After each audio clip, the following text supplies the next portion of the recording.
আসসালামু আলাইকুম। সত্য সাধুর বাণী চ্যানেলের সমস্ত ভিউয়ার্সকে জানাই আন্তরিক ধন্যবাদ।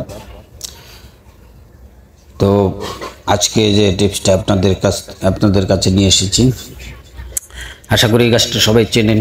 এই গাছটার নাম হাতিসুরা। এই গাছটার একটা বিশাল গুণগত ক্ষমতা রয়েছে, যে ক্ষমতাটা অ্যাপ্লাই করে দেখেন 100তে 100% কাজ করবে, কোনো মিস হবে না। যদি মিস হয় বিফলে মূল্য ফেরত, এই কথাটা আমি বলে দিচ্ছি আগেই, গ্যারান্টি 100%।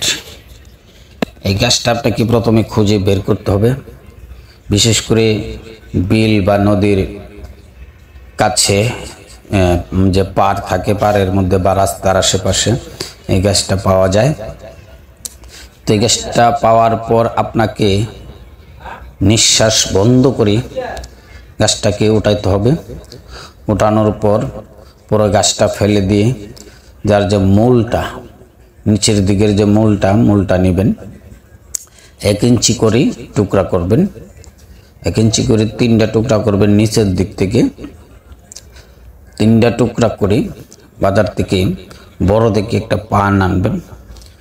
যে পানটার সাথে পানটা ভালো করে ধুবেন। ধোয়ার পরে 1 ফোঁটা মধু মিশাবেন। 1 ফোঁটা মধু ভালো করে মিশিয়ে তারপর 1 চিমটি কালো জিরা এই পানের সাথে দেবেন। দেওয়ার পর আপনাকে কি করতে হবে, আপনাকে এই পানটার সাথে ওই যে 1 ইঞ্চি হাতিসুরা গাছের মূল কেটে রেখেছেন সেইটা আপনাকে রাখতে হবে, এই পানের সাথে দিতে হবে। দেওয়ার পর আপনি এটা খালি পেটে খাবেন না, এটা আপনাকে খেতে হবে ভরা পেটে। খান আর ম্যাজিক দেখুন। আপনার এইটা খাওয়ার পর সারা রাত্র আপনার প্যানিস দাঁড়িয়ে থাকবে। এটার মধ্যে কোনো রকম মিথ্যা বা ছলনার আশ্রয় নাই। আপনারা এটা পরীক্ষা করে দেখুন। এটা গাছটা খরিদ করতে আপনার টাকা পয়সা খরচ লাগে না, আনাচি কানাচি পাওয়া যায়।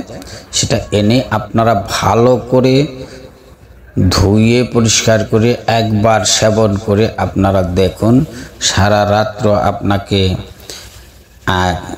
কোনো চিন্তা ভাবনার কোনো কিছু থাকবে না। আপনার স্ত্রী আপনার প্রতি মারাত্মক খুশি হবে, তবে সারা রাত্র গেলেও বীর্য কিন্তু বেরোবে না।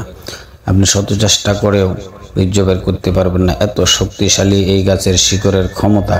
তবে সাথে পানের সাথে 1 ফোঁটা মধু আর 1 চিমটি কালো জিরা মিশিয়ে আর এই গাছের যে মূলটা 1 ইঞ্চি কেটে মিশিয়ে তারপর কিন্তু খেতে হবে। আশা করি বোঝাতে পেরেছি। তো আজ এ পর্যন্ত। আসসালামু আলাইকুম ওয়া রাহমাতুল্লাহি ওয়া বারাকাতুহু।